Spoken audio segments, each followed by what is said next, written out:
Good morning in London pops. Good morning good morning. अरे मी सकाळपासून पाहू मला एक बॅनर दिसला नाही इकडे एखाद्या राजकारण्याचा.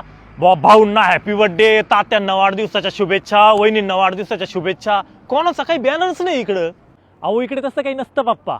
कुठल्याच निवडणुकांमध्ये कुठल्याच नेत्याचे बॅनर लागत नाही आणि ट्रॅफिक जॅम करून सभा पण घेतली जात नाही. असं मग हे नेमके कोणत्या मुद्द्यावर निवडणुका लढवता? रस्ते, लाईट, पाणी? अहो नाही, इथं रस्ते, लाईट, पाणी सगळ्या सोयी सुविधा आधीपासून आहे का? आता ज्या मुद्द्यावर वर्षानुवर्ष निवडणुका लढवल्या पाहिजे ते मुद्दे संपून टाकले यांनी. आता लक्षात आलं, जातीपातीवर निवडणूक करत असतील काय? अहो नाही पप्पा, इकडे तसं पण काय होत नाही. सगळं विकासाच्या मुद्द्यावर होतं. म्हणून हे देश एवढे प्रगत आहे. आपल्याकडे पाहिलं ना काय चालू आहे. ज्या मुद्द्यांवर समाजकारण करायला पाहिजे, विकासाचे मुद्दे, ते राहिले बाजूला आणि सत्तेसाठी फक्त पैसा आणि जातीपातीचं राजकारण. कोण ह्या पक्षातून त्या पक्षात जातो, कोण कोणाला डांबून ठेवतो, कोण कोणाचा फॉर्मच गिळून टाकीतो, तो कोण काय करतो, तो कोण मारामाऱ्या करतो. एवढेच कष्ट जर देशाच्या विकासासाठी केले असते तर मग आम्ही पण आपल्याच देशात जॉब केले असते ना. आपल्या घरच्यांसोबत राहिलो असतो व्यवस्थित.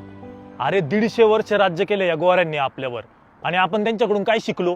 फक्त कपडे, दारू, पार्ट्या आणि ते सो कॉल्ड वेस्टर्न कल्चर. शिस्त नाही शिकलो, वक्तशीरपणा नाही शिकलो, सिविक सेन्स नाही शिकलो. अरे हेच शिकावं लागल. या राजकारण्यांसोबत आपल्या सामान्य जनतेची पण तेवढीच चुकी. लवकर सुधारावं लागेल, नाहीतर मग आपल्या येणाऱ्या पिढीचा हे राजकारण, समाजकारण आणि मतदान याच्यावरचा विश्वासच उडून जाईल. खरंय पप्पा. कसं आहे, देश आपलाय, विचार सुद्धा आपल्यालाच करावा लागणार आहे. चला.